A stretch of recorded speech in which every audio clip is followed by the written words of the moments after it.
अस्सलाम वालेकुम जी, आप देख रहे हैं TR इन्फो। दोस्तों, एक ऐसा वाक़या जिसको सुनकर आपके रोंगटे खड़े हो जाएंगे। जी हाँ, एक ऐसा इंसान जिसको कोई तजर्बा नहीं पानी में रहने का, लेकिन कश्ती डूबने के 60 घंटों के बाद जिंदा निकाल लिया गया। ये वाक़या किस तरह पेश आया आप जान सकेंगे तमाम तर तफसीलात इस वीडियो में। मई 2013 में हिरिसन ने जास्कुन 4 पर काम करना शुरू किया। इस कश्ती पर तैनात अमले के साथ वो पहले भी काम कर चुके थे। वो बताते हैं कि हम सब दोस्त थे और बहुत करीब थे, एक दूसरे से दुख सुख बांटते थे। मई को इनकी कश्ती जो एक टग बोट थी काफी मसरूफ रही। इन्हें समुद्री तूफान के दौरान शेरोन के प्लेटफार्म पर एक ऑयल टैंकर को बचाना पड़ा। इस सुबह भी हिरिसन किसी और दिन की तरह किचन में जाकर अपना काम कर रहे थे जब बाथरूम जाने के बाद सब कुछ बदल गया। सब कुछ बहुत जल्दी में हुआ। मैं परेशान हो गया। मुझे लोगों के चीखे चलाने की आवाजें आई। सुबह का वक्त था तो कुछ लोग सो रहे थे। हिरिसन का कहना है कि रोशनी बुझ गई और मुझे सब की चलाने की आवाजें आई। मैंने बाथरूम का दरवाजा खोला और बाहर निकला, लेकिन मुझे कोई नहीं मिला। पानी की कुव्वत ने मुझे एक कैबिन में धकेल दिया और मैं वहां फंस कर रह गया। ये सब इतनी तेजी से हुआ था कि अमले के 13 अफराद में से किसी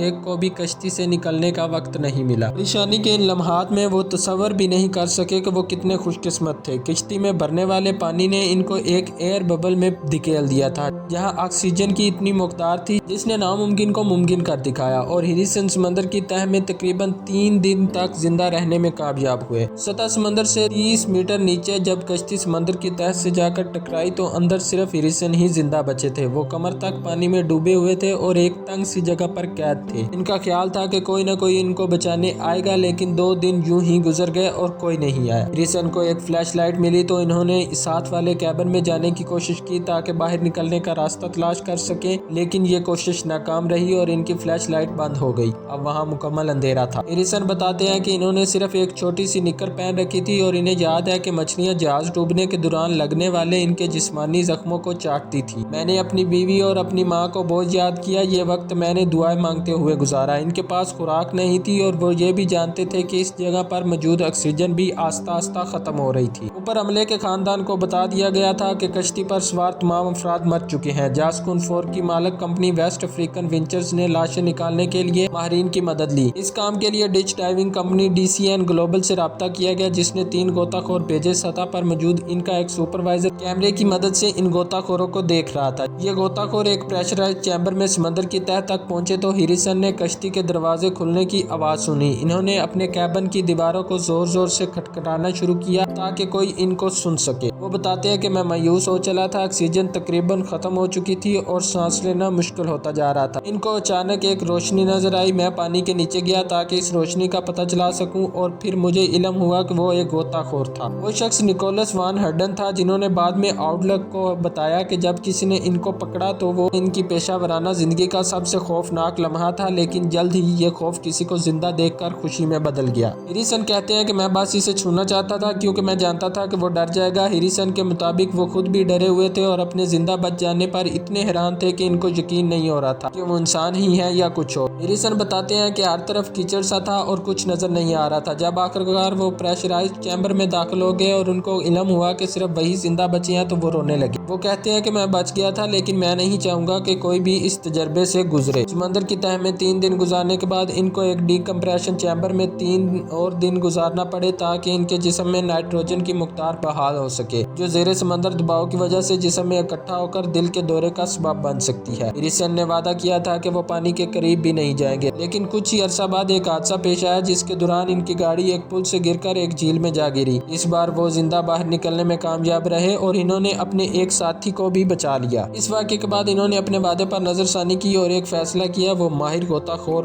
बन गए। वो कहते हैं कि पहले वाक़या के बाद मैंने कहा था कि मैं वापस समंदर में नहीं जाऊंगा, लेकिन मैं अब जानता हूं कि मुझे यही होना चाहिए। यही मेरा नसीब है और खुदा भी यही चाहता है। Thanks for watching. Allah Hafiz.